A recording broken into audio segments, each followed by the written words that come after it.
Fala nação, sejam muito bem-vindos ao Flanáticos, eu sou o Nando. No vídeo de hoje a gente vai estar analisando aqui a derrota do Flamengo para a equipe do Bahia. O Flamengo perde a liderança do Campeonato Brasileiro depois de 12 rodadas seguidas e para mim o Flamengo perde o rumo, os trilhos do seu caminho. A gente vai estar falando um pouquinho sobre aqui as expulsões de Wallace e Danilo, vamos falar também sobre atuações individuais de alguns jogadores, as escolhas de Felipe Luiz e o que o Flamengo precisa melhorar para a sequência do Campeonato Brasileiro, porque vem uma sequência pesadíssima. Já estamos numa sequência pesadíssima. Se você gosta desse tipo de conteúdo, deixa o like, se inscreve no canal. A gente quer chegar nos primeiros 1.000 inscritos aí, então dá essa moral pra gente. E é isso aí. O Flamengo foi para a Arena Fonte Nova com a missão de recuperar a liderança que tinha perdido pouco antes no jogo do Palmeiras e do São Paulo. O Palmeiras consegue virar um jogo contra o São Paulo e toma a liderança do Flamengo pelos critérios de desempate. E nós esperávamos um jogo difícil, né? Confesso a vocês que a gente esperava um jogo muito complicado contra o Bahia. E com 12 minutos de jogo, acho que as esperanças foram todas por água abaixo. O Danilo, numa jogada infantil, é expulso, numa jogada no meio-campo, sem necessidade alguma de fazer aquilo. Ele é expulso e o jogo a partir dali é totalmente condicionado, né? O Flamengo com a menos, tenta recuar um pouquinho, dá a bola pro Bahia e aí joga numa forma que não é costume do Flamengo jogar. O Flamengo tenta jogar em transições, tenta jogar no contra-ataque. Felipe Luiz tira Pedro para recompor a zaga, coloca o menino Cleiton, que confesso para você, ontem não gostei muito da atuação, mas também, coitado, foi jogado num jogo extremamente difícil e atípico. E o Bahia não amassava o Flamengo, mas o Bahia tinha, de certa forma, a bola, né? E o Flamengo estava ali tranquilo, sem sofrer muito, porém o Flamengo não conseguia implantar o seu estilo de jogo. As melhores oportunidades do Bahia saíram ali do lado esquerdo, né, com Ademir, no caso o lado direito do Bahia, lado esquerdo do Flamengo, em cima de Ayrton Lucas. Ademir conseguiu dar um calor retado em Ayrton Lucas, a gente vai estar falando um pouquinho sobre a atuação dele. Samuel Lino não conseguia ajudar na recomposição. Mas nada demais, o Bahia não amassava o Flamengo não era amassado, o Flamengo não sofria riscos. Inclusive o Flamengo tem a primeira grande chance do jogo quando o Arrascaeta consegue um passe já com um a menos e deixa Samuel Lino na cara do goleiro Ronaldo e o Samuel Lino perde o gol. E ele chuta e não consegue tirar do goleiro, o goleiro faz uma boa defesa e ali perde uma chance claríssima de gol, uma chance que poderia mudar totalmente o rumo da partida, né? 1 a 0 com um jogador a menos, provavelmente o Bahia poderia se desesperar e atrapalhar nas construções da jogada. No final do primeiro tempo, o Bahia consegue um gol, acha um gol ali num bate-rebate na jogada de Ayrton Lucas.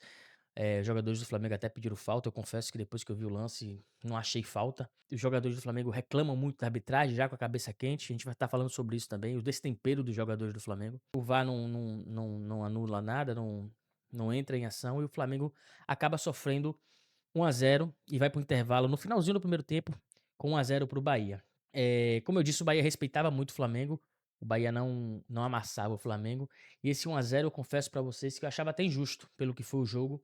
Acho que ninguém merecia sair vencendo, mas futebol não é merecimento, né? Futebol é eficiência. O Flamengo teve a chance com o Lino, não fez. O Bahia teve a chance com o William José e abriu o placar. Eu tô com as estatísticas aqui do primeiro tempo para você ver que não foi esse amasso do Bahia, né? O Bahia teve 57% de posse de bola, o Flamengo teve 43%.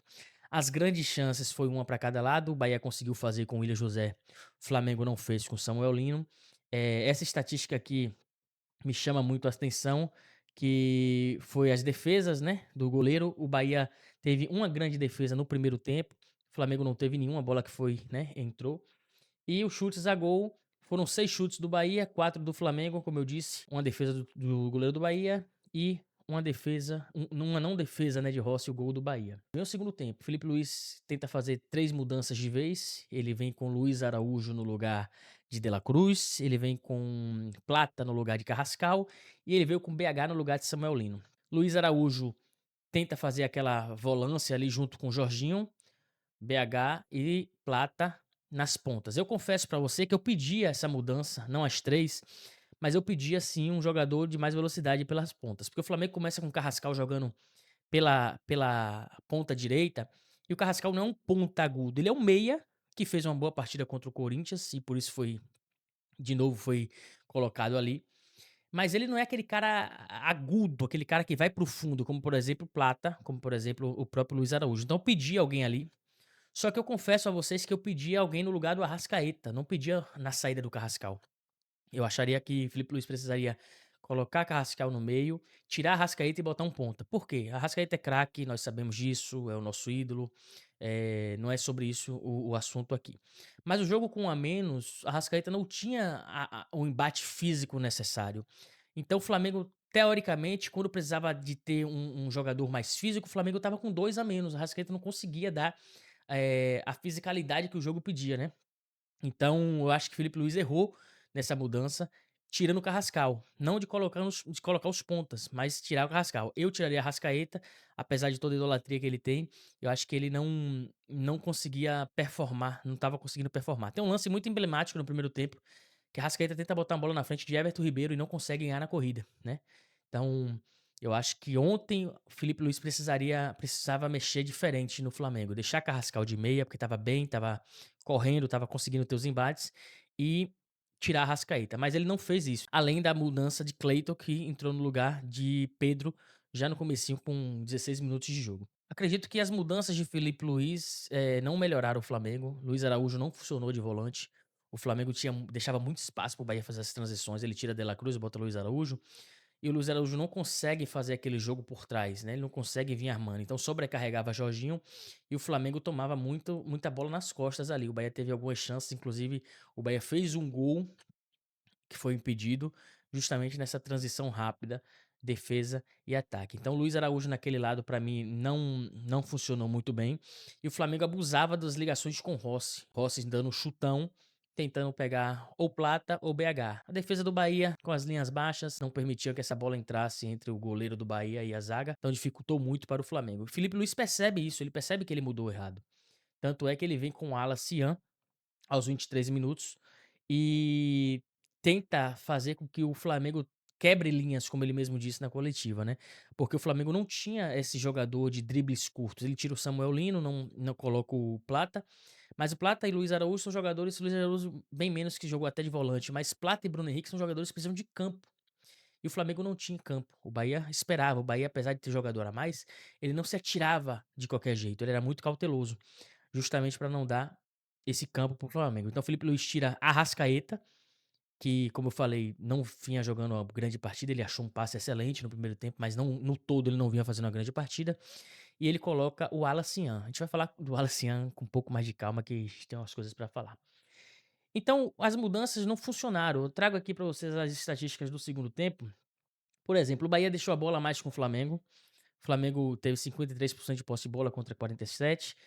O Bahia teve uma grande chance no segundo tempo e o Flamengo também teve uma grande chance aos 43 minutos com o Léo Ortiz, aquela cobrança de falta, já no abafa, não foi nada criado. O Bahia chutou mais bola ao gol porque o Flamengo dava mais espaço. O Flamengo teve 4 chutes ao gol do Bahia, o Bahia teve 6 chutes ao gol do Flamengo. Rossi fez 3 defesas contra 2 do Bahia. Então as mudanças realmente não funcionaram. O Flamengo se desorganiza, o Flamengo não consegue chegar eh, ao ataque de maneira organizada, muito em função dessas escolhas de Felipe Luiz. A gente já falou da entrada do Alacian. O Alacian entra aos 23 minutos do segundo tempo. E aqui, cara, a gente vai começar a falar individualmente, porque eu acho que o sentimento do torcedor do Flamengo é um sentimento um pouco de revolta, pelo fato de que um jogador profissional como é o Alacian, ele quer ser profissional, ele se considera profissional. Quando ele vai negociar, ele negocia salários de profissional, ele não pode ser tratado como um menino. Ele entra aos 23 minutos e aos 33 minutos ele é expulso. Ele fica 10 minutos em campo, tomando 2 cartões amarelos. Um dos cartões os 2 cartões são infantis, mas o primeiro é absurdo. Ele botando o dedo na cara do quarto árbitro, ele totalmente destemperado. E aqui eu vou falar que o treinador, ele não prevê essas coisas, mas o treinador Felipe Luiz conhece o atleta que tem. O Alancian é um fio desencapado, e colocar o Alan Cian num jogo em que claramente o Flamengo estava nervoso. Claramente o Flamengo nervoso, destemperado, o Flamengo muito pilhado, e ele colocar o Alan Cian, pra mim foi um tiro no pé. E aí, o Flamengo com 2 jogadores a menos, ficou praticamente inviável, né. Vamos lá, vamos falar individualmente, né. Falar individualmente, eu separei alguns jogadores para fazer as análises. Ayrton Lucas, terrível, uma partida desastrosa. Eu acho que Ayrton Lucas não é de agora que Ayrton Lucas vem jogando mal, extremamente desatento, tomando um baile de Ademir, que não é nada demais. Ademir conseguia levar vantagem em todas as jogadas contra Ayrton Lucas. Samuel Lino também não conseguia fechar ali. Tem um lance emblemático, não, dois lances que a bola é tocada para Ayrton Lucas, ele não domina. Totalmente desatento. Acho que foi uma das piores partidas de Ayrton Lucas. E olha que ele tem partidas bem ruins. E aí faço uma pergunta para Felipe Luiz. Por que Vinha, Matias Vinha, não tem sequência? Por que Vinha, depois de 2, 3 meses de recuperação da lesão gravíssima que teve, ele não tem sequência? Ele faz um excelente jogo lá contra o Red Bull Bragantino, depois tem uma queda, que é natural, ele joga de titular e que eu acho que não era o ideal, mas Vinha não vem entrando em campo para ter sequência. E aí quando o Flamengo precisa de um lateral que para mim é um lateral melhor do que Ayrton Lucas, o Flamengo não tem, porque ele tá totalmente fora de ritmo. Então a minha pergunta é o seguinte: por que Felipe Luiz mantém Ayrton Lucas e não digo nem de titular, porque às vezes não consegue manter ali Alexandro e tal, mas ele entrar ao longo do jogo pra ganhar ritmo, pra ganhar cancha, porque ele é um lateral melhor que Ayrton Lucas. A minha pergunta é essa: por que não? Porque Vinha não entra, Vinha fica jogado ali sem ritmo de jogo e quando o Flamengo precisa dele, ele não consegue corresponder. A minha outra crítica agora é pra Emerson Royal. Deixei até aqui umas colinhas aqui, mas é impressionante, cara, como um jogador de 9 milhões de euros, 9 milhões de euros, ele não consegue dar uma sequência na jogada do Flamengo. Tem um lance do segundo tempo, que eu acho que é uma das únicas oportunidades que o Flamengo tem, assim, de criação, que o Flamengo consegue triangular e a bola entra pra Emerson Royal. Eu não sei se foi BH, não sei quem se desmarca na grande área. Emerson Royal de cabeça baixa estava e de cabeça baixa ele joga a bola pra dentro da área, cara. Ele não consegue levantar a cabeça e enxergar a melhor jogada. Eu não consigo entender o jogador que tá no ápice da sua forma física, que tá cogitando querer voltar para a seleção brasileira, não consegue dar uma sequência na jogada. Emerson Royal não marca, Emerson Royal não ataca bem, ele não cruza bem. Emerson Royal hoje é um completo nada no Flamengo. Eu queria entender também por que Felipe Luiz escolheu Emerson Royal hoje ao invés de Varela. Separei também a partida ruim de Samuel Lino. Eu acho que Samuel Lino foi o jogador mais caro da história do Flamengo. Ele é o jogador mais caro da história do Flamengo. Ele foi contratado por conta da sua habilidade de dribles curtos, quebras de linhas e sua recomposição. E eu lembro contra o jogo do Corinthians, Samuel Lino, Felipe Luiz revoltadíssimo que Samuel Lino não conseguia recompor, não acompanhava os laterais do Corinthians. Ontem na Fonte Nova também não conseguiu se encaixar com Ayrton Lucas. As bolas ali naquela parte esquerda da defesa do Flamengo, na ponta direita do ataque do Bahia, era onde o Bahia conseguia criar. Samuel Lino perdeu a chance do jogo 0 a 0, o Flamengo com um jogador a menos. Ele tinha que fazer aquele gol, ele precisava fazer aquele gol.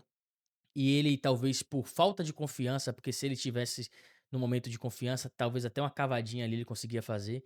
Ele perde o gol que poderia mudar completamente a história da partida ontem. Então, uma partida terrível de Samuel Lino. Alguém precisa entender o que está acontecendo com o rapaz. Precisa saber se a pressão é muito grande por ser o jogador mais caro da história do Flamengo. Eu acredito que Samuel Lino seja um jogador importantíssimo. Ele é um jogador que, por exemplo, ontem, apesar da partida ruim, eu não tiraria Samuel Lino.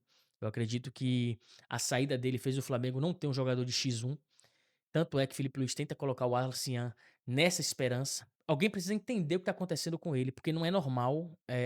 Eu lembro do primeiro jogo contra o Atlético Mineiro que Samuel Lino entra no segundo tempo arisco, deixando a torcida do Flamengo extremamente empolgada. E eu lembro do jogo contra o Vitória. Eu não lembro mais de uma partida que Samuel Lino botou a bola debaixo do braço e falou: não, deixa que eu vou resolver. Então, assim, um jogador de 23 milhões de euros, ele precisa resolver. Ele precisa chegar na cara do gol e fazer o gol. Então, acho que o Flamengo precisa urgentemente se colocar nos trilhos, porque a queda de Lino acho que é um exemplo muito claro da queda do time como um todo. O time do Flamengo está hoje perdido. E o outro que eu separei aqui, Bruno Henrique, cara. Vamos lá, falar de Bruno Henrique é um pouquinho. Bruno Henrique, ele é ídolo do Flamengo. O Bruno Henrique, ele tá na história do clube. A torcida do Flamengo ama o Bruno Henrique. Não sei, cara, se a questão do julgamento, se a questão da punição influenciou. Mas Bruno Henrique, há algum tempo, Bruno Henrique não vem jogando nada no Flamengo. Há algum tempo, Bruno Henrique é um jogador que não acrescenta em nada. Extremamente desatento. Toda jogada do Flamengo com Bruno Henrique ou acaba em impedimento ou acaba ele fazendo falta no zagueiro. É, Hoje, Bruno Henrique, infelizmente, eu falo infelizmente porque eu gosto muito do atleta, eu tenho como ídolo, foi um dos caras que me deram mais alegria com a camisa do Flamengo. Mas hoje Bruno Henrique não tem condições nenhuma, cara, de continuar sendo insistido pelo Felipe Luiz dessa forma, né. Então acho que o Flamengo como um todo precisa realmente rever os seus trilhos aí, eu tô usando a palavra trilho, porque eu acho que realmente o Flamengo saiu dos trilhos. Porque o que é que vai acontecer agora, cara? Agora a sequência do Flamengo no mês de outubro é a sequência que pode definir o ano do Flamengo. O Flamengo pega agora dia 15, pega o Botafogo no Newton Santos. O Flamengo depois pega o Palmeiras no Maracanã, jogo importantíssimo que pode definir completamente o campeonato. Depois o Flamengo pega o Racing dia 22, jogo do Palmeiras dia 19, pega o Racing dia 22. Aí sai pra jogar com Fortaleza, no Castelão, provavelmente com um time misto. Um jogo dificílimo, Fortaleza querendo a todo custo sair daquela zona de rebaixamento.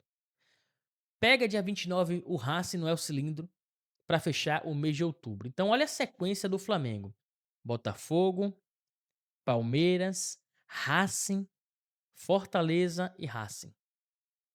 E com todo o amor e carinho que eu tenho pelo Flamengo, a minha pergunta pra você, rubro-negro, é o seguinte: você acredita que a gente vai ter bons resultados nesse jogo, como estamos jogando hoje? Então eu acho que o Flamengo precisa urgentemente, se reencontrar, sabe. Há 2 meses atrás nós falávamos do melhor time da América, que estava praticando o melhor futebol da América. Não é possível que esses jogadores desaprenderam a jogar futebol, que é o que me parece é isso. As últimas atuações do Flamengo são sofríveis. O último bom jogo do Flamengo que eu lembro é o primeiro tempo contra o Estudiantes e o segundo tempo contra o Corinthians. O jogo contra o Cruzeiro foi um jogo bom, né, levando em consideração a qualidade do time. Mas não pode um time que quer ser campeão brasileiro da Libertadores ter atuações tão fracas como o Flamengo está tendo ultimamente. Essa é a nossa análise de hoje. Se você gosta desse tipo de conteúdo, se inscreve no canal, deixa o like, a gente quer chegar nos primeiros 1000 inscritos do canal. E é isso aí, até a próxima.